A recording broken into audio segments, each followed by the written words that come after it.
Hello everyone, this is Karan and I welcome all of you to my YouTube channel. तो आज की video में हम कंटिन्यू करने वाले हैं अपनी ऑर्गेनिक एनसीईआरटी हाईलाइट सीरीज को। और आज हम हाइड्रोकार्बन्स में एल्केन्स को वन शॉट में पूरा फिनिश कर रहे होंगे। तो वीडियो को पूरा एंड तक देखना।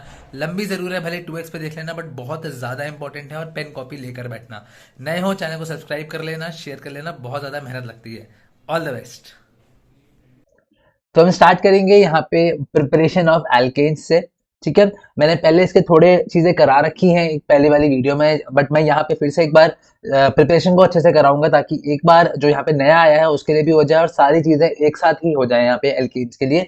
तो अगर जिसको नहीं देखना है, जो ये पार्ट देख चुका है, तो वो थोड़ा सा आगे स्किप कर सकता है क्योंकि मैं स्टार्टिंग की दो प्रिपरेशन पहले वाली वीडियो से ले रहा हूँ। ठीक है। तो पहले हमने पढ़ा था कि अगर हमें एल्केन्स बनाना है, अगर हमें क्या बनाना है भाई, हमें एल्केन्स बनाना है, तो हमने पहला मेथड पढ़ा था कि हम करेंगे हाइड्रोजिनेशन। क्या करेंगे हम? हाइड्रोजिनेशन। क्या करेंगे? हाइड्रोजिनेशन। हाइड्रोजिनेशन का मतलब क्या होता था भाई? हाइड्रोजिनेशन का मतलब होता था कि मेरे पास कोई भी डबल बॉन्ड होगा। क्या होगा? Double bond. इस पे मैं क्या करूंगा? H2 को ऐड करूंगा। क्या करूंगा? H2 को ऐड करूंगा। क्या करूंगा? ऐड। एक H को ऐसे पकड़ा दिया, एक को इसको पकड़ा दिया और एक पाई बॉन्ड तोड़ दिया। ठीक है भाई।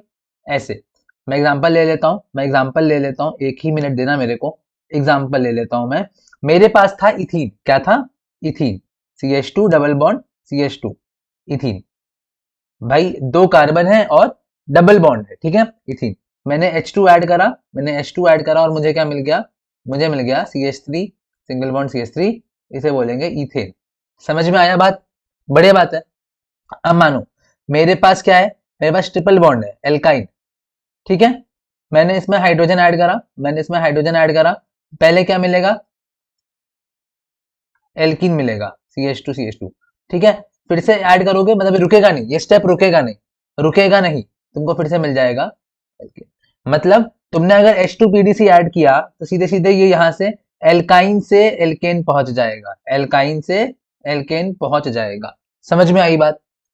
दूसरा मेथड था हमारा एल्काइल हेलाइड से बनाना। किससे बनाना? एल्काइल हेलाइड से। भाई एल्काइल हेलाइड क्या होता है? एल्काइल हेलाइड मैंने ये भी सिखाया था कि जैसे मान लो मेरे पास एक एल्केन है, CH4। क्या है मेरे पास? एल्केन है CH4। ये रहा। क्या करो अब, इसमें से एक H को हटा के एक हाइड्रोजन लगा दो। एक H हटाओ और एक हाइड्रोजन लगा दो। ऐसे इसको बोलते हैं एल्काइल हेलाइड। क्या बोलते हैं? Alkyl halide. कि एल्केन में से एक हाइड्रोजन को सब्स्टिट्यूट करके, एक हाइड्रोजन गया और एक हाइड्रोजन आ गया, एक एल्केन में से एक हाइड्रोजन को सब्स्टिट्यूट करके तुमने कोई हाइड्रोजन लगा दिया, इसे बोलेंगे एल्काइल हेलाइड। समझ में आ रही है बात? अब देखना हम क्या करते हैं भाई, हम करते हैं इनका रिडक्शन। क्या करते हैं? रिडक्शन। रिडक्शन का मतलब क्या होता है? रिडक्शन का मतलब होता है गेन ऑफ हाइड्रोजन। बचपन में पढ़ते आते थे ना, ऑक्सीडेशन मतलब गेन ऑफ ऑक्सीजन और रिडक्शन मतलब gain of hydrogen. Gain of hydrogen. और ये कहां से होता था भाई हमारे पास? अब ये कहां से करेंगे हम? हमारे पास रिएजेंट होता है भाई, zinc in the presence of HCl। Zinc in the presence of HCl। अब देखना ये क्या देता है? ये आपको देता है भाई H2। क्या देता है? H2। अब रिएक्शन कैसे होती है देखना। जैसे कि एग्जांपल CH3Cl, ये क्या है आपका? Alkyl halide. ठीक है। आपने लिया H2 को ऐड कराया। क्या करा? H2 को ऐड कराया। क्या होगा? ऐसे देखो, ऐसे स्क्वायर बॉक्स बना लिया करो। HCl निकल गया, HCl निकल गया, बचा कुचा जोड़ दो। क्या हुआ? CH4, methane. ठीक है। समझ में आई बात? अच्छे से आई। लेकिन यहाँ पे एक पॉइंट इंपॉर्टेंट है जो यहाँ पे लिखा भी हुआ है, एक्सेप्ट फ्लोराइड्स। मतलब अगर मैं आपसे पूछूं कि क्या CH3F ये रिएक्शन देगा, मतलब मैंने जिंक और HCl लिख दिया, तो ये कोई रिएक्शन नहीं देगा। आप इससे नहीं बना सकते, एल्काइल फ्लोराइड्स से नहीं बना सकते। ये बहुत इंपॉर्टेंट पॉइंट है। यहाँ पे लिखा भी हुआ है एक्सेप्ट फ्लोराइड्स। और ये जो एनसीईआरटी का ये जो पार्ट्स हाइलाइटेड है ना, मैं ये पूरी स्लाइड्स ही आपको टेलीग्राम चैनल पे दे दूंगा, नीचे लिंक डिस्क्रिप्शन बॉक्स में आपको मिल जाएगा। ठीक है। और चैनल पे नए हो तो यार सब्सक्राइब जरूर कर लेना क्योंकि मेहनत बहुत लग रही है। ठीक है। अब आते हैं अगले मेथड पे। ये भी मैंने आपको बताया था, वुड्स रिएक्शन। क्या बताया था मैंने? Wurtz reaction. ठीक है। क्या करते थे? जैसे कि CH3Cl है, CH3Cl लिखा हुआ मिलेगा CH3Cl in the presence of sodium in the presence of dry ether. CH3Cl क्या है भाई? एल्काइल हैलाइड है। क्या करोगे, करना क्या होता है? अब रफ में जाना, तुरंत तुरंत रफ में जाना। क्या करोगे? CH3Cl लिखा, 2 सोडियम लिख दिए और ClCH3 लिख दिया, फिर से दोबारा लिख दिया, इसी को दोबारा लिखा है। कुछ नहीं करना, 2 NaCl निकाल लेना और बचे कुचे को जोड़ देना। ठीक है, कुछ नहीं करना। हमने 2 बार लिखा इसको, एल्काइल हैलाइड को, 2 सोडियम लिखे और 2 चीजें हमने निकाल दी। समझ में आई बात? अब देखना, इससे खाली हम even number of carbon atoms वाले एल्केन बना सकते हैं। Even number of carbon atoms, हम और कोई ऐसा एल्केन नहीं बना सकते जिसमें हमारे पास कार्बन एटम्स ऑड हो। तो एक बार नीट में, एक बार PYQ आया था, एक बार नीट में प्रीवियस ईयर क्वेश्चन आया था कि क्या हम हेप्टेन को वुड्स रिएक्शन से बना सकते हैं या नहीं बना सकते। भाई हेप्ट मतलब क्या होता है? 7 कार्बन, 7 क्या होता है? ऑड। भाई ऑड इवन आता है ना, 2 4 6 8 ये इवन होते हैं। तो 7 क्या हुआ आपका? 7 आपका हुआ ऑड। आप ऑड को नहीं बना सकते, तो आपका आंसर था it can not be prepared. तो इतना हमारा था अब तक का पार्ट। अब आगे वाला सब लोग देख सकते हैं। ठीक है, स्टार्ट करते हैं। देखो भाई, अब अगला तरीका आता है from carboxylic acids. From carboxylic acids, भाई कार्बोक्सिलिक एसिड क्या होते हैं? कार्बोक्सिलिक एसिड्स क्या होते हैं? कार्बोक्सिलिक एसिड्स क्या होते हैं? कार्बोक्सिलिक एसिड्स होते हैं हमारे पास, जिसके पास हमारे पास फंक्शनल ग्रुप होता है, फंक्शनल ग्रुप COOH। COOH, ठीक है, COOH। अच्छा, इसको एसिड क्यों बोलते हैं? क्योंकि ये प्रोटॉन इजीली ये वाला लूज कर देता है। ठीक है, ये इजीली ये वाला प्रोटॉन आपको लूज कर देता है ऐसे, और जो प्रोटॉन दे दे, H+ दे दे, वो एसिड्स होते हैं। अब जब इसने, जैसे एग्जांपल बताता हूँ, एग्जांपल एग्जांपल ये था हमारे पास, ये क्या है? ये क्या है? इसे बोलते हैं एसिटिक एसिड, या फिर अगर IUPAC बोलूं तो IUPAC क्या हो जाएगा? Ethanoic acid. क्या हो जाएगा? Ethanoic acid. ठीक है, अगर ये ऐसा बनाया,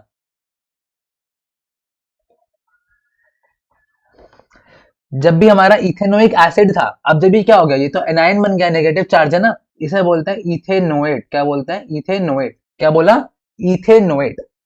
ठीक है, अब मैंने इथेनोएट बोला। अब एनायन है तो केटाइन भी साथ में आएगा, तो आ गया Na+। इसको बोलते हैं सोडियम इथेनोएट। क्या बोलते हैं? Sodium ethanoate. ठीक है, अब इसकी रिएक्शन कराते हैं हम सोडा लाइम से। किससे कराते हैं? Soda lime. और सोडा लाइम क्या होता है भाई? ये होता है सोडा लाइम। क्या होता है सोडा लाइम? सोडा लाइम एक रिएजेंट है। सोडा लाइम एक रिएजेंट है, जो होता है हमारे पास NaOH प्लस CaO। ठीक है, सोडा लाइम क्या होता है? एक रिएजेंट है जो होता है NaOH प्लस CaO। या तो ऐसे लिखा हुआ मिलेगा, या तो कैसे लिखा हुआ मिलेगा भाई? या तो लिखा हुआ मिलेगा आपको CH3COO माइनस Na पॉजिटिव, आपको मिला हुआ मिल जाएगा, सीधे सीधे लिख जाएगा सोडा लाइम। क्या लिखेगा? Soda lime. समझ में आ रही है बात? समझ में आ रही है बात? एकदम बढ़िया से। अब करना कुछ नहीं है। करना कुछ भी नहीं है। करना क्या है आपको? देखो, करना क्या है, अगर ऐसा कहीं लिखा हुआ मिल जाए, या फिर ऐसे भी लिखते हैं, ऐसे भी लिखते हैं, ऐसे भी लिखते हैं। ठीक है, करना कुछ नहीं है, आपको बस यहां से CO2 निकालनी है। क्या करना है? CO2 को गायब करना है। CO2 पता है ना, CO2 को गायब करना है। कितने कार्बन बचे? कितने कार्बन बचा भाई? एक कार्बन, उसका एल्केन बना दो। एक कार्बन था, एक कार्बन का एल्केन क्या हुआ? मीथेन। समझ में आया? समझ में आया? कुछ नहीं करना, सोडा लाइम लिखा था, हमने CO2 निकाल दिया, CO2 निकाल दिया, एक कार्बन बचा था, उसका एल्केन बना दिया। अब कुछ नहीं करना, सोडा लाइम लिखा था, मैंने CO2 निकाल दिया, एक कार्बन बचा था, उसका एल्केन बना दिया। समझ में आई बात? और CO2 निकल रही है, जिस भी रिएक्शन में CO2 बाहर निकलती है, उस रिएक्शन को बोलते हैं डी कार्बोक्सिलेशन रिएक्शन। क्या बोलते हैं?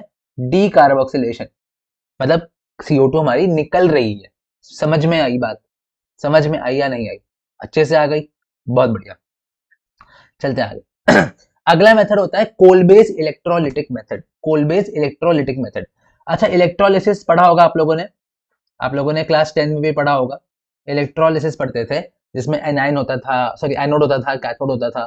ठीक है, एक चीज और सिखा दूं, एनोड पे क्या होता था भाई, हमेशा याद रखना, ऑक्सीडेशन, जिसको ना याद हो, है ना। और कैथोड पे क्या होता था भाई, रिडक्शन, जिसको ना याद हो। ठीक है, अब ऑक्सीडेशन और रिडक्शन क्या होता है भाई, वो कैसे याद रखते थे भाई, याद रखते थे लियोजर से। कैसे, लियोजर से। मतलब क्या, ये आ गया loss of electron, oxidation, gain of electron, reduction. मतलब अगर आप इलेक्ट्रॉन लॉस कर रहे हो तो वो ऑक्सीडेशन हो रहा है, आप इलेक्ट्रॉन गेन कर रहे हो तो वो रिडक्शन हो रहा है। ठीक है, तो एनोड पे क्या होता है, एनोड पे होता है ऑक्सीडेशन, मतलब क्या होता है आपका, लॉस ऑफ इलेक्ट्रॉन। ठीक है, कैथोड पे क्या होता है आपका, गेन ऑफ इलेक्ट्रॉन। ये कुछ ट्रिक्स थी मैंने जो सिखा दी, डायरेक्ट क्वेश्चन भी आ सकता है, डायरेक्ट क्वेश्चन भी आ सकता है। ठीक है, अब देखना, आपको मैं ट्रिक सिखाता हूँ, एक चीज और आपको मैं ट्रिक सिखाता हूँ। Trick, it's time for a trick, बहुत इंपॉर्टेंट। इसी बात पे सब्सक्राइब करो और लाइक ठोको। देखो, आपके पास होता है सोडियम और potassium salt of a carboxylic acid, ऊपर लिखा है सोडियम या potassium salt of a carboxylic acid. अभी तो बनाकर आए हैं, अभी तो बनाकर आए थे, ये रहा, अभी तो बनाकर आए थे, अभी तो बनाकर आए थे। समझ में आ रही है बात, समझ आ रही है। अब क्या करना, अब इसके इलेक्ट्रोलिसिस करा रहे हो। ट्रिक, ट्रिक सुनना, लिखा है, लिखकर आएगा इलेक्ट्रोलिसिस, या लिखकर आएगा कोलबेस इलेक्ट्रोलिसिस। क्या लिखकर आएगा, कोलबेस इलेक्ट्रोलिसिस। कुछ नहीं करना है, कुछ नहीं करना है, क्या करना है, CO2 हटा दी, CO2 हटा दी, क्या बचा, हमारे पास बचा CH3। क्या बचा, CH3। इस पे लगाओ एक रेडिकल, क्या लगाओ, रेडिकल, और इसके साथ ही एक और ले आओ इसी के जैसा रेडिकल, तो जोड़ के क्या बन गया, जोड़ के क्या बन गया, CH3 इथेन। मतलब जो यहाँ पे था उसके डबल करके कार्बन को हमने इथेन बना दिया, हमने जोड़ दिया। हमारे पास CH3 आया था, ऐसे घूमता हुआ CH3 आया, हमने उसी के साथ सेम CH3 को, जो सेम ये है उसी का सेम डुप्लीकेट साथ में लाया, जोड़ दिया, साथ में लाया, जोड़ दिया। डायरेक्ट नहीं लिखा, क्योंकि मैंने यहाँ पे अच्छे से सिखाया है कि कैसे आए हैं फिर जोड़ दिया। समझ में आया, अच्छे से आया। फिर से करते हैं, हमारे पास ये था। ठीक है, कोलबेस इलेक्ट्रोलिसिस। ठीक है, क्या करा, CO2 हटाया, CO2 हटाया,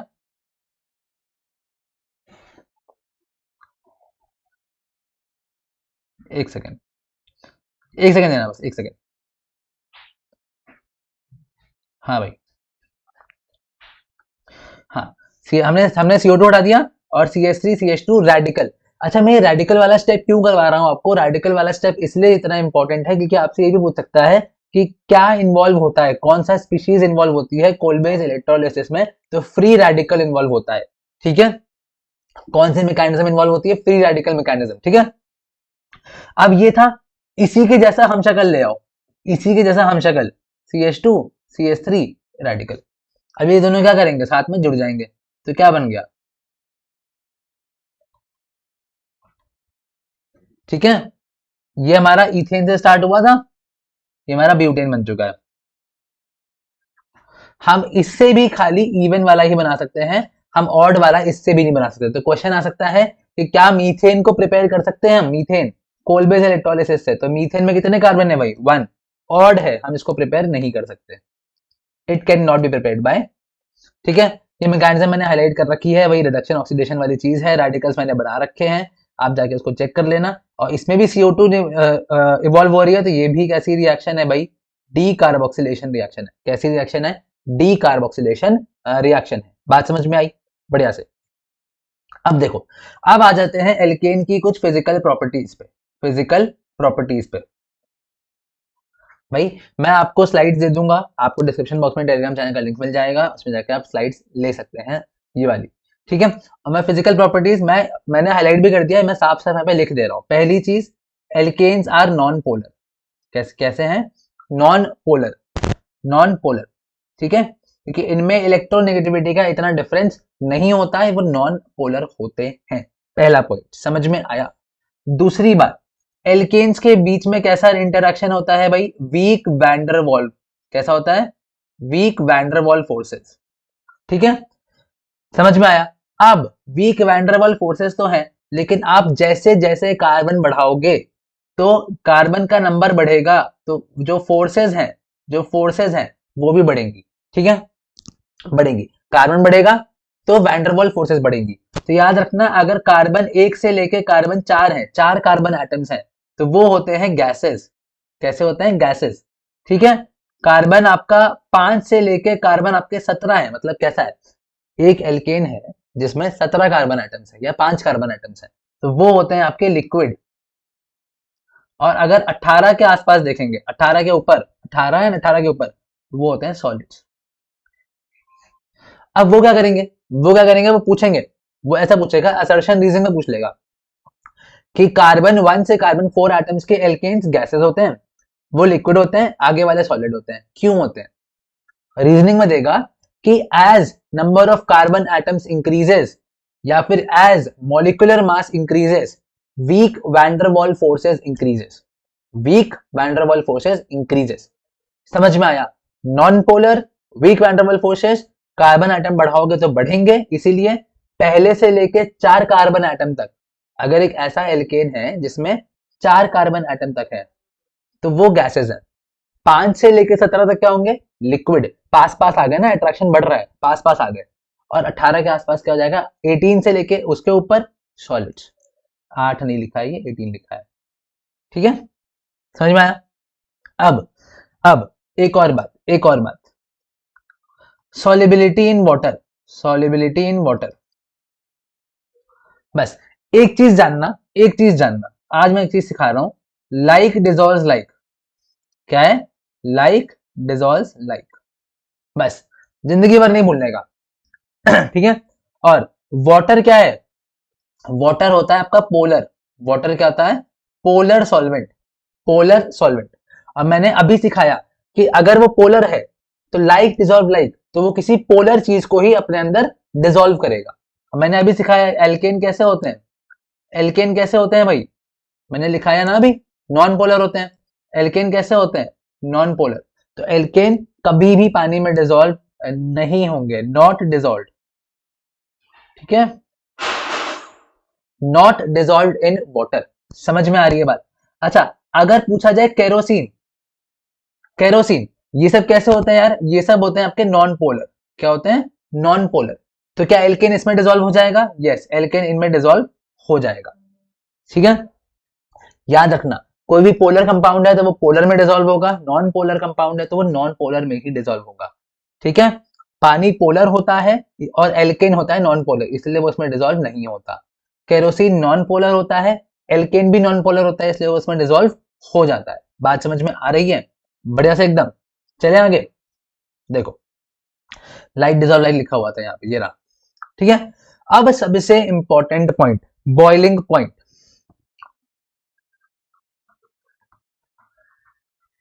सबसे इंपॉर्टेंट पॉइंट, बॉइलिंग पॉइंट, बहुत ज्यादा ज्यादा इंपॉर्टेंट है। अगर आप नंबर ऑफ कार्बन एटम्स बढ़ाओगे, नंबर ऑफ कार्बन एटम्स बढ़ाओगे या फिर मॉलिक्यूलर मास बढ़ाओगे, क्या बढ़ाओगे? Molecular mass. तो मैंने बोला था अभी वैंडरवॉल फोर्सेस बढ़ते हैं। अब वैंडरवॉल फोर्सेस बढ़ेंगे तो वो पास पास आएंगे, अट्रैक्शन है ना यार, चिपका रहे हैं आपस में पास पास, तो इनको अलग करना मुश्किल होगा, मतलब हमें ज्यादा बॉइलिंग पॉइंट, ज्यादा हीट करना पड़ेगा, तो इनका बॉइलिंग पॉइंट क्या होता है? बढ़ता है। ठीक है, तो नंबर ऑफ कार्बन एटम बढ़ाओगे तो मोलर मास बढ़ेगा और वैंडरवॉल फोर्सेस बढ़ेंगे, उससे हमारा बॉइलिंग पॉइंट बढ़ेगा। बहुत ज्यादा इंपॉर्टेंट पॉइंट। ठीक है, बहुत ज्यादा इंपॉर्टेंट। अच्छा, अब अगर एक क्वेश्चन पूछ लिया जाता है कई बार कि भाई CH4 है एक कार्बन एटम का और मीथेनॉल है एक कार्बन एटम का, तो कार्बन एटम तो सेम है भाई, है ना, तो इसका बॉइलिंग पॉइंट क्यों ज्यादा होता है? ठीक है, या फिर मान लो मैंने कार्बन एटम पे ज्यादा ले लिया, मान लो CH3, ये लो, तब भी क्यों? क्योंकि भाई अल्कोहल में क्या होती है? अल्कोहल में हो रही होती है हाइड्रोजन बॉन्डिंग, हाइड्रोजन बॉन्डिंग, अरे यार, हाँ, H बॉन्डिंग। ठीक है, अल्कोहल में होती है हाइड्रोजन बॉन्डिंग, ये आगे सिखाऊंगा, लेकिन अभी मैंने आपको लिखा दिया यहाँ पे। ठीक है, आगे चलते हैं भाई। ठीक है, ये अभी वैसे काम का इतना है नहीं, बट मैंने थोड़ा सा सिखा दिया कि अल्कोहल वगैरह में और कार्बोक्सिलिक एसिड्स में हाइड्रोजन बॉन्डिंग हो रही होती है। हो सकता है ऐसा क्वेश्चन एज इट इज आ जाए। ठीक है, बढ़िया एकदम। चलते हैं आगे।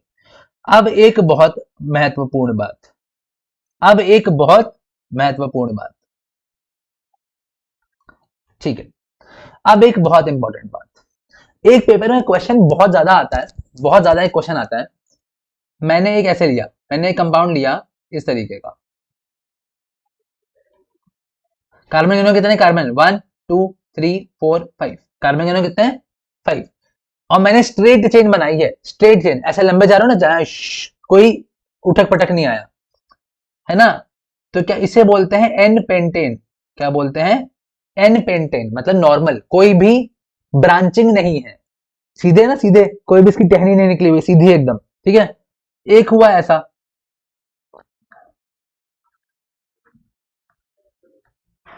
ठीक है, एक इसकी वो निकली हुई है, इसकी एक ब्रांच निकली हुई है, ठीक है, और एक हुआ ये।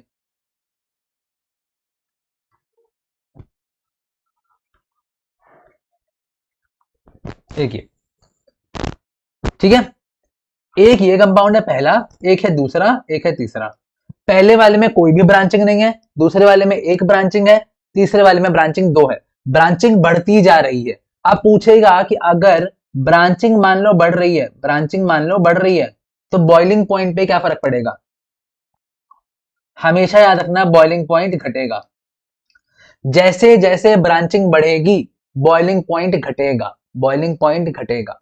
ठीक है, अच्छा इसका नाम कोई पूछ रहा था मेरे से एक बार, अगर कोई पूछे, मान लो एक मैंने लगा रखा है ना, एक मैंने लगा रखा है, इसको बोलते हैं आइसोपेंटेन।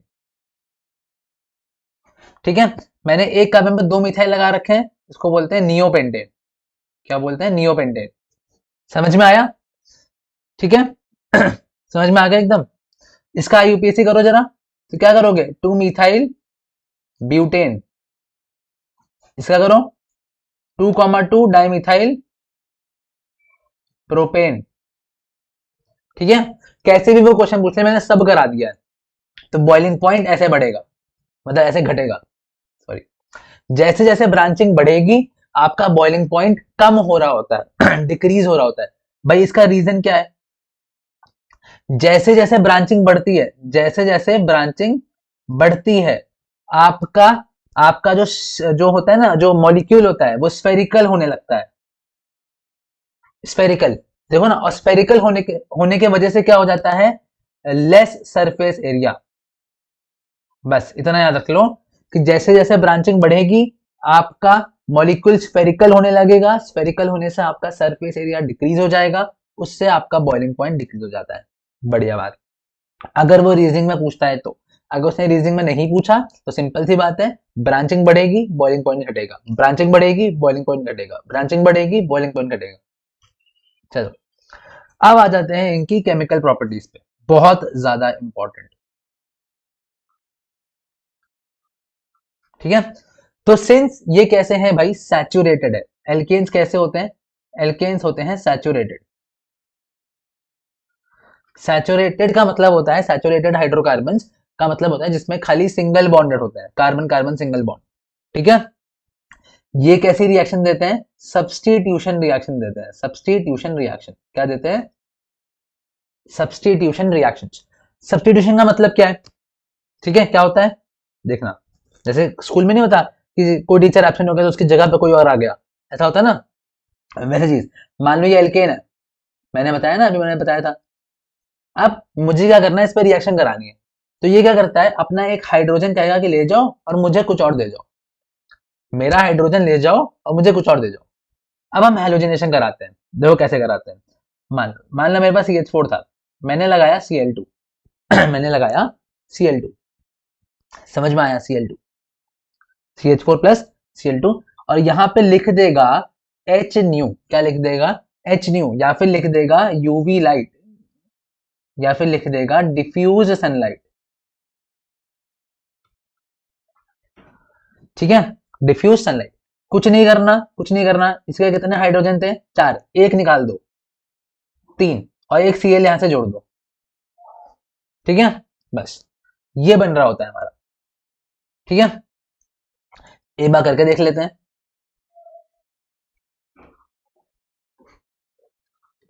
ठीक है, अब फिर से अगर हमने रोका नहीं तो ये चलता जाएगा, चलता जाएगा, चलता जाएगा। अब क्या होगा?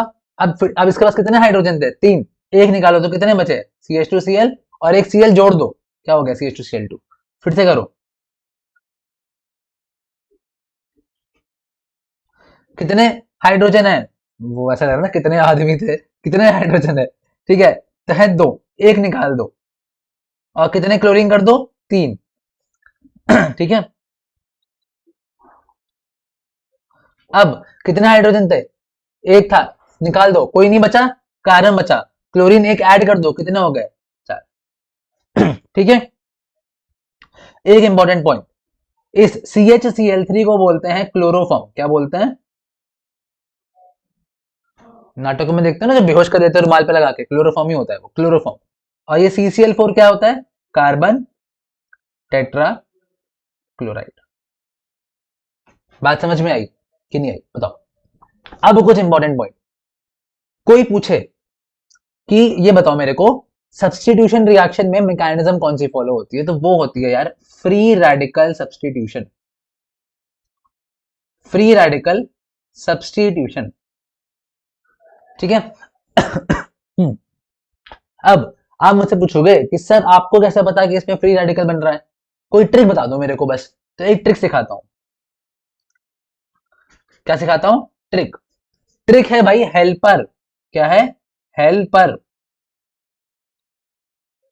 हेल्पर क्या है? हेल्पर। हेल्पर का मतलब होता है यार, H का मतलब होता है हीट, E का मतलब होता है इलेक्ट्रिसिटी, L का मतलब होता है लाइट। और लाइट को ही कैसे दिखाते हैं? H new. मतलब पढ़ते थे ना एटॉमिक स्ट्रक्चर में, एच न्यू, या फिर यूवी लाइट, या फिर डिफ्यूज लाइट, कुछ भी लिख देगा। P का मतलब होता है पर ऑक्साइड। पर ऑक्साइड जैसे कि H2O2 पढ़ते थे ना। और R का मतलब होता है कोई खुद भी रेडिकल, कोई भी रेडिकल। मतलब होता है ना, खरबूजे को देख के खरबूजा रंग बदल लिया, तो मैं एक बाहर से रेडिकल लिया।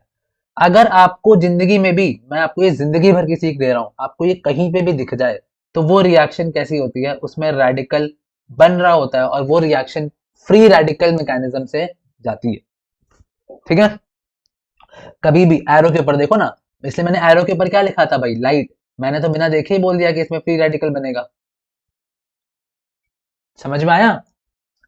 आप लाइट देख रहे हो, आप हीट देख रहे हो बहुत ज्यादा, तो ये जनरली फ्री रेडिकल मैकेनिज्म से हो रही होती है। ठीक है, जनरली ऐसी चीजें पाई जाती हैं। ठीक है, हमेशा जरूरी हो ऐसा नहीं है कि कैटलिस्ट वगैरह डालते हो तो वो अलग चीज आ जाती है, बट जनरली एल्केन्स के केस में यार यही हो रहा होता है। एल्केन्स के केस में यही हो रहा होता है। एल्केन्स के केस में अगर आपका एल्केन है और ये दिख रहा है तो फ्री रेडिकल होगा। ठीक है, अब ये हो कैसे रहा है, इसके मैकेनिज्म के ऊपर आते हैं। ठीक है, उससे पहले एक चीज जान लो, आपसे दो इंपॉर्टेंट क्वेश्चन पूछता है। आपसे दो इंपॉर्टेंट क्वेश्चन पूछता है। पहला पूछता है कि अगर मेरे पास एक एल्केन है और मेरे पास एक हाइड्रोजन है, तो हैलोजन की रिएक्टिविटी का ऑर्डर सिखा दो भाई। तो रिएक्टिविटी होती है F2Cl2 Br2I2। ठीक है, सबसे ज्यादा रिएक्टिव कौन होता है यार? फ्लोरीन। और सबसे कम रिएक्टिव कौन होता है यार? आयोडीन। सबसे कम रिएक्टिव कौन होता है यार? आयोडीन। ठीक है, मोस्ट रिएक्टिव कौन है? Fluorine, most reactive. और लीस्ट रिएक्टिव कौन है? आयोडीन। ठीक है, F2 के केस में रिएक्शन वायलेंट हो जाती है। फ्लोरीन भी लाइक तुम साइलेंट हो जाओ वरना मैं वायलेंट हो जाऊंगा। ठीक है, वायलेंट हो जाती है, इसके कराते ही नहीं हम। और I2 के केस में रिएक्शन बहुत स्लो है, और मजे की बात है कि वो रिवर्सिबल है। तुम बनाने चले थे आ, ये अच्छा देखो ना क्या बना, मजे की बात, मजे की बात, क्या बना? क्या बना? हमने एल्केन लिया था और क्या बन गया? Alkyl halide. ध्यान से देखो, हमने एल्केन लिया था और क्या मिल गया? Alkyl halide.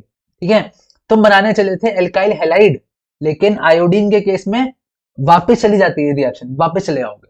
तो बस इतना याद रखना, F2 के केस में भाई लिख लो कहीं, इसलिए मैं समझा नहीं रहा हूँ, बस पेपर में आएगा लिख लेना। F2 के केस में मोस्ट रिएक्टिव है, I2 के केस में लीस्ट रिएक्टिव है और रिवर्सिबल है, दैट्स इट। ठीक है। अब मैकेनिज्म पे एक बार गौर फरमा लेते हैं, फिर मुझे क्वेश्चन कराना है तुम लोगों को, बहुत इंपॉर्टेंट क्वेश्चन कराना है, देखना भाई, बहुत इंपॉर्टेंट क्वेश्चन कराना है, बहुत इंपॉर्टेंट। देखो पहले मैकेनिज्म देख लेते हैं। मैकेनिज्म कभी भी, अगर कभी भी कोई फ्री रेडिकल रिएक्शन होती है, कभी भी कोई फ्री रेडिकल, कभी भी कोई फ्री रेडिकल सब्स्टिट्यूशन रिएक्शन होती है, कभी भी कोई फ्री रेडिकल सब्स्टिट्यूशन रिएक्शन होती है, तो भाई वो कैसे होती है, 3 स्टेप्स में फॉलो होती है। ठीक है, 3 स्टेप। पहला होता है इनिशिएशन, पहला होता है इनिशिएशन। इनिशिएशन समझ में आ रहा है? इनिशिएशन, उसमें क्या होता है, हमारे पास Cl2 था ना, और हमने लाइट डाली थी। ठीक है, लाइट के प्रेजेंस में क्या होता है, मैंने कहा था रेडिकल बनेगा। अब रेडिकल बनता कैसे है, रेडिकल बनता है होमोलिटिक फिजन से। भाई होमोलिटिक का मतलब क्या होता है, होमो मतलब सेम, और लिटिक मतलब ब्रेकिंग, मतलब सेम सेम ब्रेकिंग कर दो, एक इलेक्ट्रॉन इसको दे दो, एक इलेक्ट्रॉन इसको दे दो। तो ये जो ऐसा बना ना जिसपे एक अनपेड इलेक्ट्रॉन है, इसी को बोलते हैं फ्री रेडिकल। ये बन गया, रिएक्शन स्टार्ट हो गई। अब आता है प्रोपोगेशन। अब ये जो रेडिकल बना, रेडिकल बना, ये जो रेडिकल बना, ये अब जाएगा एल्केन के पास, एल्केन से मिलने जाएगा। एल्केन से मिलने क्या, मैंने कहा था ना, या तो लाइट हो या तो कोई और रेडिकल आ जाए। अब ये रेडिकल जाएगा, कहेगा कि भाई मुझे ये हाइड्रोजन दे दो, मुझे ये हाइड्रोजन दे दो। तो ये बाकी का जो ग्रुप कहेगा ना कि चलो मुझे भी फिर रेडिकल बनाना पड़ेगा। तो क्या हो गया, CH3 रेडिकल, CH3 रेडिकल और HCl। ठीक है, अब ये CH3 रेडिकल फिर से बोलेगा, CH3 रेडिकल बोलेगा, मैं फिर Cl2 के पास जा रही हूं, मैं Cl2 के पास जा रही हूं भाई। ऐसे गया, ऐसे, ऐसे। ठीक है, अब आखिरी में होता है टर्मिनेशन। आखिरी में क्या होता है भाई, टर्मिनेशन। अब देखो टर्मिनेशन में क्या होता है ना, बहुत सारे रेडिकल्स आ सकते हैं, कुछ भी आ सकता है। पहला पॉसिबिलिटी, Cl प्लस Cl, क्या हो गया, Cl2। दूसरा, CH3 प्लस CH3, इथेन। ठीक है, अब चलना जरा, मैं कुछ चीजें समराइज कर दे रहा हूं आप लोगों के लिए, कुछ चीजें मैं बहुत अच्छे से समराइज कर देता हूं, बहुत अच्छे से। ठीक है, अच्छे से समराइज कर दे रहा हूं एकदम। पहली चीज, पहली चीज, अगर हम कभी भी कोई भी एल्केन लेते हैं, हैलोजन कराते हैं, तो इसमें हमें क्या मिल रहा होता है भाई, एल्काइल हैलाइड मिल रहा होता है। क्या मिल रहा होता है, एल्काइल हैलाइड। कैसी मैकेनिज्म होती है यार, फ्री रेडिकल सब्स्टिट्यूशन। कैसी होती है, फ्री रेडिकल सब्स्टिट्यूशन। अच्छा, एल्केन से एल्काइल हैलाइड जाना है तो क्या करोगे, एल्केन से एल्काइल हैलाइड जाना है तो क्या करोगे, Cl2 ऐड करोगे लाइट के प्रेजेंस में, और इसे बोलते हैं फ्री रेडिकल सब्स्टिट्यूशन। समझ में आया? दूसरी सबसे बड़ी बात, अगर हम मीथेन बना रहे हैं, अगर हम मीथेन बना रहे हैं फॉर मीथेन, हमारे पास बाय प्रोडक्ट्स भी बहुत सारे आते हैं, बाय प्रोडक्ट्स भी बहुत सारे आ जाते हैं। जैसे कि हमारे पास Cl2 तो बनेगा बनेगा, है ना, वो तो आखिरी में निकल रहा है ना, हमारे पास ईथेन भी बन जाता है। ये एक इंपॉर्टेंट पॉइंट है, अगर हम मीथेन प्रिपेयर करने चले थे, हमारे पास ईथेन भी बन जाता है एज अ साइड प्रोडक्ट। ये देखो, ये देखो, हम बनाने चले थे मीथेन, लेकिन साइड में साइड प्रोडक्ट ईथेन भी आ रहा है। ठीक है, यही चीज आपकी लिखवाई गई है, मैंने यहाँ पे आपको कवर भी कराया है, दिखवाया गया होगा, मैंने कवर भी कराया है। ठीक है, ये रहा, ये रहे। ठीक है, अब मुझे आपको एक क्वेश्चन कराना था, उसके बिना मुझे तो मजा नहीं आएगा। एक मुझे क्वेश्चन कराना था, मैं तो कराऊंगा। एक कन्वर्जन है, एक कन्वर्जन है, बहुत इंपॉर्टेंट, बहुत ज्यादा इंपॉर्टेंट। ठीक है, मैं बोल रहा हूं मीथेन से जाना है इथेन। क्या करना है, मीथेन से जाना है इथेन। भाई पहला मीथेन है, जहां से स्टार्ट करना है पहले उसको बनाओ, उसको बनाओ CH4, और जहां तक जाना है उसको बनाओ इथेन। कार्बन एटम कितने हैं, 1, कार्बन एटम कितने हैं, 2, हमें कार्बन बढ़ाना है। अब देखो, अब देखो ध्यान से, मुझे ऐसे कैसे याद करते हैं। मैंने क्या किया ना, मैंने इसमें कर दिया Cl2 को ऐड, मैंने एल्केन में क्या करा, Cl2 को ऐड करा, क्या करा, Cl2 को ऐड, तो मिला मुझे CH3Cl। क्या हो गया ये? Alkyl halide. क्या हो गया? Alkyl halide. अब मैं याद करो जरा वो दिन जब मैंने आपको वुड्स रिएक्शन पढ़ाई थी, मैंने इसमें सोडियम ऐड कर दिया, तो ये क्या हो गया भाई? वुड्स रिएक्शन हो गई, वुड्स रिएक्शन, वुड्स रिएक्शन हो गई।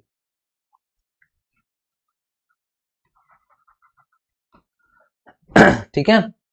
वुड्स रिएक्शन क्या होती थी? ऐसी तो होती थी। ठीक है। ऐसे ही चीजों को कनेक्ट करते हैं, ऐसे ही चीजों को कनेक्ट किया जाता है। ठीक है। अब आते हैं कंबशन पे। अब आ जाते हैं कंबशन पे। कंबशन का मतलब क्या होता है यार? ऑक्सीजन के प्रेजेंस में जलाना, जलाना, जलाना। कभी भी जिंदगी में याद रख लो, कभी भी किसी भी हाइड्रोकार्बन को एक्सेस ऑफ O2 मतलब बहुत ज्यादा दे रहे हो, में हीट करते हो, तो CO2 मिलेगी और पानी मिलेगा। ठीक है। मोल कॉन्सेप्ट में भी ऐसे बहुत सारे क्वेश्चन आते हैं। किसी भी हाइड्रोकार्बन को, हाइड्रोकार्बन क्या होता है? जिसमें सिर्फ कार्बन और हाइड्रोजन हो, आप हीट करते हो, आपको CO2 मिलती है और पानी मिलती है और बहुत सारी हीट मिलती है। बहुत सारी क्या मिलती है? हीट मिलती है। कैसी है रिएक्शन ये? रिएक्शन है भाई एक्सोथर्मिक रिएक्शन। कैसी है भाई? एक्सोथर्मिक। कैसी रिएक्शन है? Exothermic reaction. समझ में आया? बहुत सारी हीट मिल रही है यार, एक्सोथर्मिक रिएक्शंस हैं, एक्सोथर्मिक रिएक्शंस। आई होप ये चीज क्लियर होंगी आपको। ठीक है। क्लियर हो गई बात या नहीं क्लियर है बता दो। ठीक है। अब एल्केन के लिए कैसे लिखते हैं रिएक्शन? देखो एल्केन क्या होता है, मैंने आपको जीएफ सिखाया था ना, गर्लफ्रेंड नहीं, जनरल फॉर्मूला, CnH2n प्लस 2। ठीक है। CnH2n plus 2। समझ में आ रहा है? आपके पास ये रही रिएक्शन, ये रही रिएक्शन। ठीक है। बट इसको ना याद रखो आप, इसको आप अगर आ जाए तो रख लेना, कोई दिक्कत नहीं है। वरना अगर मैं सीधे सीधे हीट करता हूँ, रुको, सीधे सीधे लिखता हूँ, CH4 plus O2 giving CO2 plus water. ऐसी रिएक्शंस को बैलेंस करने की तरीका, ऐसे रिएक्शंस को बैलेंस करने का तरीका, सबसे पहले बैलेंस करो आप, सबसे पहले बैलेंस करो कार्बन एटम को, फिर बैलेंस करना हाइड्रोजन एटम को, फिर लास्ट में बैलेंस करना ऑक्सीजन को। तो भाई गिनो, कार्बन कितना है? 1। कार्बन कितना है? 1। हाइड्रोजन कितना है? 4। हाइड्रोजन कितना है यहाँ पे? 2, तो यहाँ पे कर दो 2। ऑक्सीजन कितने हो गए? 2 प्लस 2 4, तो यहाँ पे लगा दिया 2।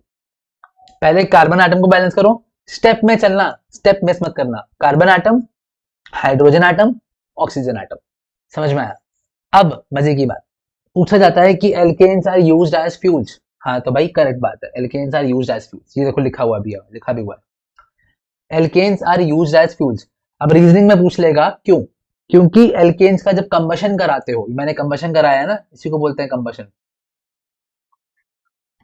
इसी को मैंने कंबशन बोला, तो बहुत सारी हीट रिलीज होती है, इसलिए उसको एज अ फ्यूल यूज करते हैं।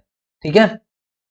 अब सुनना, अब सुनना, अगर मैं इनकम्प्लीट कंबशन कराऊं, इनकम्प्लीट कंबशन मतलब मैंने ऑक्सीजन की सप्लाई बहुत कम कर दी, मैंने ऑक्सीजन कम दिया है, ठीक है, ऑक्सीजन कम दिया है, मान लो मैंने ये करा और मैंने ऑक्सीजन लिख दिया इनकम्प्लीट, तो CO2 नहीं मिलता, CO2 नहीं मिलता यार, कार्बन मिल रहा होता है, कार्बन प्लस वाटर, खाली कार्बन। और ये जो कार्बन होता है ना, इसको बोलते हैं, कार्बन को बोलते हैं ब्लैक सूट, ब्लैक सूट मिल रहा होता है हमें, ऑक्सीजन प्रॉपर नहीं मिलता, तो हमारा ऐसा बन जाता है। जब कंप्लीट मिलेगा तो CO2 प्लस पानी, जब इनकम्प्लीट मिलेगा तो कार्बन प्लस पानी। समझ में आया? और कार्बन कैसा? सूट। ठीक है।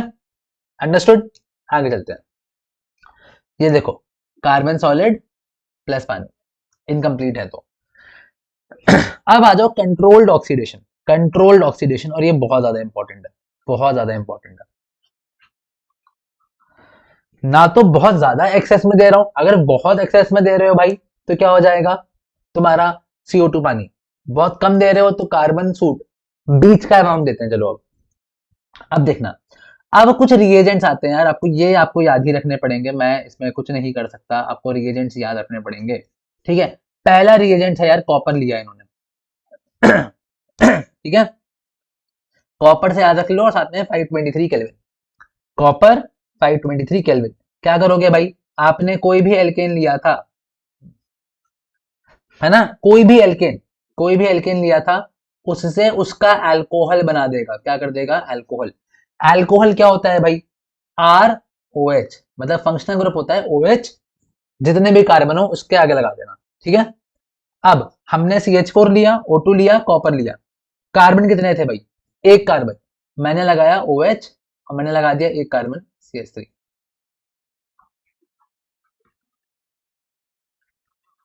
अब बताओ जरा, मैंने लिया कॉपर, ठीक है, तो क्या हो जाएगा, मैंने लगाया OH, कार्बन कितने थे, दो, तो मैंने लगा दिया CH3, मतलब डबल बॉन्ड नहीं है यार, रुकना एक मिनट, वरना कुछ लोग डबल बॉन्ड समझ लेंगे।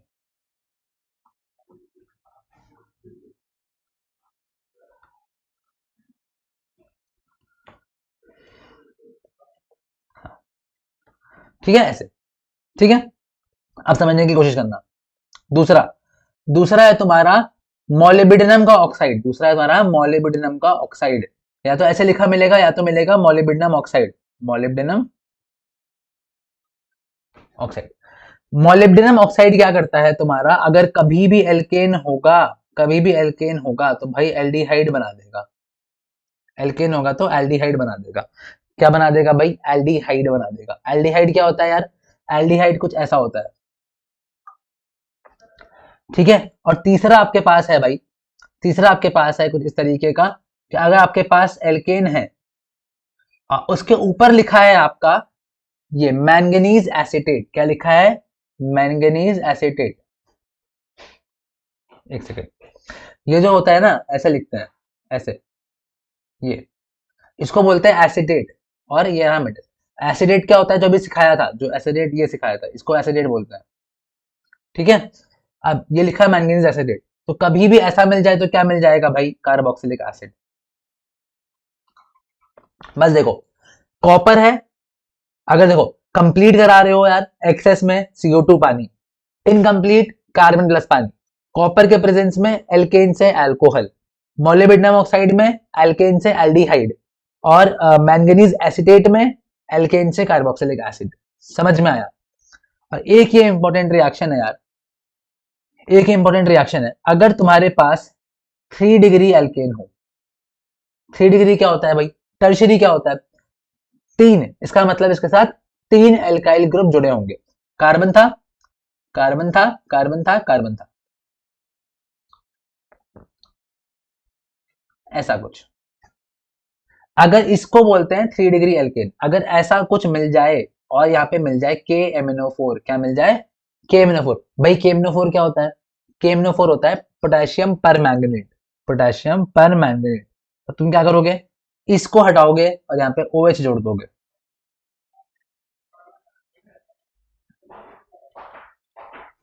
समझ में आई बात, H हटाओगे और OH जोड़ दोगे, क्योंकि ये क्या कहता है, ये करता है आपका ऑक्सीडेशन, ठीक है। ये रिएक्शन तभी होगी जब 3 डिग्री एल्केन होगा, मतलब इसके साथ एक कार्बन है, कार्बन, उसके साथ तीन ग्रुप जुड़े हुए हैं, ये रहे। समझ में आई बात, बढ़िया एकदम। चले आगे, अब आ जाओ भाई आइसोमराइजेशन पे, बस दो ही रिएक्शन बची, चैप्टर खत्म हो जाएगा, कोई दिक्कत की बात नहीं है।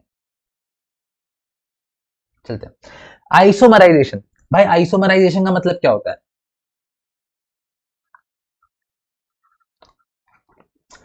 आइसोमर्स क्या होते हैं, आइसोमर्स होते हैं कि अगर मॉलिक्यूलर फॉर्मूला सेम है, बस स्ट्रक्चर बदल गया, जैसे मान लो 1 2 3 4, और ऐसे था 1 2 3 4, ये दोनों आपस का आइसोमर्स है, समझ रहे हो। बस बात क्या थी, ये नॉर्मल का है, नॉर्मल है, N है ना, ये ब्रांच्ड है। तो अगर मुझे नॉर्मल से ब्रांचिंग में जाना है, मतलब स्ट्रेट चेन से ब्रांचिंग में जाना है, तो हमारा रिएजेंट जो यूज होता है, हमारा रिएजेंट जो यूज होता है, वो यूज होता है हमारे पास एनहाइड्रस AlCl3, एक सेकेंड रुकना, एक सेकेंड रुकना, बस एक ही सेकेंड देना मेरे को, बस एक ही सेकेंड देना, एनहाइड्रस AlCl3 प्लस HCl। इसका मतलब क्या है भाई, देखना ध्यान से सुनना, मेरे पास N हेक्सेन था, N हेक्सेन का मतलब क्या है भाई, N का मतलब कोई ब्रांचिंग नहीं है, सीधा है 1 2 3 4 5 और 6, मैंने डाला यहाँ पे AlCl3 और HCl। समझ जाना, करण सर ने सिखाया था, अगर N का N एल्केन हो और AlCl3 डाल दो तो तुम्हारी ब्रांचिंग आ जाती है। देखो ना, ब्रांचिंग आ गई, यहाँ पे देखो CH3 आ गई, ब्रांचिंग यहाँ पे भी CH3 आ गई। प्रोडक्ट डिफरेंट बन सकते हैं। अब आपके एनसीईआरटी में एक रिएक्शन दी हुई है जिसमें यहाँ पे 2 प्रोडक्ट बन रहे हैं भाई, तो ये दोनों याद करके चले जाना। बस, चले आगे। अगली है भाई एरोमेटाइजेशन। अगली है एरोमेटाइजेशन और हमारा चैप्टर होने वाला है खत्म। ठीक है। अच्छा, एरोमेटाइजेशन। एरोमेटिक कंपाउंड्स कैसे होते थे भाई? जैसे बेंजीन वाले, है ना, जिसमें जो साइक्लिक है, जो प्लेनर है, और जिसमें हक्कल्स रूल फॉलो होता है। ठीक है, बेंजीन वाले, सीधे समझ लो बेंजीन वाले, ऐसे वाले। अब हम क्या करने जा रहे हैं, अगर हमारे पास कोई एल्केन है ना, जिसमें कार्बन या तो 6 है ना, 6 या फिर ग्रेटर देन 6, 6 या फिर ग्रेटर देन 6, आपने उसमें डाल रखा है भाई Cr2O3, या फिर डाल रखा है आपने V2O5, या फिर आपने डाल रखा है मोलिब्डेनम का ऑक्साइड, है ना। और याद रखना 773 केल्विन। ठीक है, मतलब या तो क्रोमियम या तो वेनेडियम या तो मोलिब्डेनम, और बहुत हाई टेम्परेचर, बहुत हाई टेम्परेचर, तो आपका बन जाता है एरोमेटिक कंपाउंड। और ये रिएक्शन बहुत इंपॉर्टेंट है, बहुत बहुत बहुत इंपॉर्टेंट है। ठीक है, अब एरोमेटिक कंपाउंड कितना, अगर इसमें 6 कार्बन एटम होंगे, इसका भी 6 कार्बन एटम होंगे, अगर इसमें 7 होंगे तो इसमें भी 7 होंगे। ठीक है, example example example,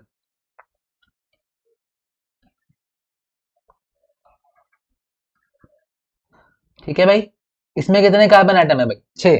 N hexane, आपने इसमें लगाया भाई क्रोमियम का ऑक्साइड या फिर V2O5, कुछ भी लगा लो, और हाई टेम्परेचर बहुत। कार्बन कितने थे इसमें? 6। तो एरोमेटिक कंपाउंड बनेगा कितने कार्बन एटम का? 6 कार्बन एटम का। और 6 कार्बन एटम का जो हमारा एरोमेटिक कंपाउंड होता है वो होता है बेंजीन। तो सबसे पहली रिएक्शन तो हमारी इसमें यही होती है कि 6 कार्बन एटम से स्टार्ट करा, हमारा 6 बना। समझ में आया? अगर हम 7 कार्बन एटम से स्टार्ट करते, अगर हम 7 कार्बन एटम से स्टार्ट करते, तो मे बी हमें टोलुइन मिलता। टोलुइन, टोलुइन क्या होता है भाई? बेंजीन के ऊपर मिथाइल टोलुइन, जिसमें होते हैं 7 एटम्स, 7 कार्बन एटम्स। ठीक है, अगर 6 कार्बन एटम एल्केन्स में है तो बेंजीन बनेगा 6 कार्बन एटम। ठीक है, ऐसा होगा। ठीक है, चलते हैं आगे। Reaction with steam, reaction with steam बहुत ज्यादा इंपॉर्टेंट। हम ये पढ़ते आए हैं भाई हाइड्रोजन चैप्टर में, हाइड्रोजन चैप्टर में जब हम इंडस्ट्रियली बना रहे होते हैं ना, हमने एक एल्केन लिया था, हमने उसमें स्टीम की रिएक्शन कराई और हमें मिलता है CO+H2, इसको बोलते हैं वाटर गैस। क्या बोलते हैं? Water gas. कोल से भी बनाते थे ना, कोल गैसिफिकेशन, फिर क्या होता था? वाटर गैस शिफ्ट रिएक्शन, तो CO2 को रिमूव करते थे स्क्रबिंग से, हाइड्रोजन में पढ़ाया था। ठीक है, अब देखना, तो ये भी तरीका है अगर स्टीम से रिएक्शन कराते हो। ठीक है, कंफ्यूज नहीं होने का। अगर O2 एक्सेस में है, CO2 पानी, अगर स्टीम के साथ कराते हो CO+H2, इसको क्या बोलते हैं? वाटर गैस बोलते हैं, या फिर क्या बोलते हैं? सिंथेसिस गैस बोलते हैं। क्या बोलते हैं? सिंथेसिस गैस, या फिर क्या बोलते हैं भाई? सिन गैस बोलते हैं। ठीक है, अब आ जाओ पाइरोलिसिस पे। Last topic. बने हो भाई तो लाइक ठोक के जाना और सब्सक्राइब करके जाना और शेयर करके जाना। पाइरोलिसिस, पाइरोलिसिस का मतलब क्या होता है यार? वर्ड को तोड़ो, वर्ड को तोड़ो। पाइरो और लिसिस। पायरो का मतलब होता है यार हीट, पायरो का मतलब होता है हीट। लिसिस का मतलब होता है ब्रेकिंग, लिसिस का मतलब होता है ब्रेकिंग। और तोड़ते किसको? किसी बड़ी चीज को छोटी चीजों में तोड़ते हो। तो हम किसी बड़े एल्केन को छोटे एल्केन्स में तोड़ेंगे हीट के प्रेजेंस में। हम बड़े एल्केन को छोटे एल्केन में तोड़ेंगे हीट के प्रेजेंस में, इसे बोलते हैं पायरोलिसिस। इसी का दूसरा नाम भी होता है भाई क्रैकिंग। और ये नीट का PYQ है। ठीक है, बढ़िया बात है, एकदम एकदम बढ़िया। देखना, हमने एक बड़ा एल्केन लिया था 6 कार्बन एटम का, है ना, और हाइड्रोजन 14, बड़ा एल्केन हमने छोटे में तोड़ दिया, देखो टूटे हुए। ठीक है, तो ये थी हमारी सारी रिएक्शन, हमारा एल्केन खत्म हो चुका है। इसके बाद एक टॉपिक आता है यार कन्फर्मेशन। इसके बाद एक टॉपिक आता है कन्फर्मेशन, जो मैंने ऑलरेडी एक वीडियो में कराया हुआ है। उस वीडियो की लिंक आपको मिल जाएगी डिस्क्रिप्शन बॉक्स में। उस वीडियो की लिंक आपको मिल जाएगी डिस्क्रिप्शन बॉक्स में, जाके उसमें वहीं से उसको वॉच कर लेना। आपका एल्केन का टॉपिक फिनिश हो चुका है, एल्केन से एक भी क्वेश्चन आपको और नहीं मिलेगा, एल्केन आपका पूरा फिनिश हो चुका है। ठीक है भाई, समझ में आया? एकदम बढ़िया। ये हो गया हमारा एल्केन पूरा जो जितना भी इंपॉर्टेंट था। और इसके साथ साथ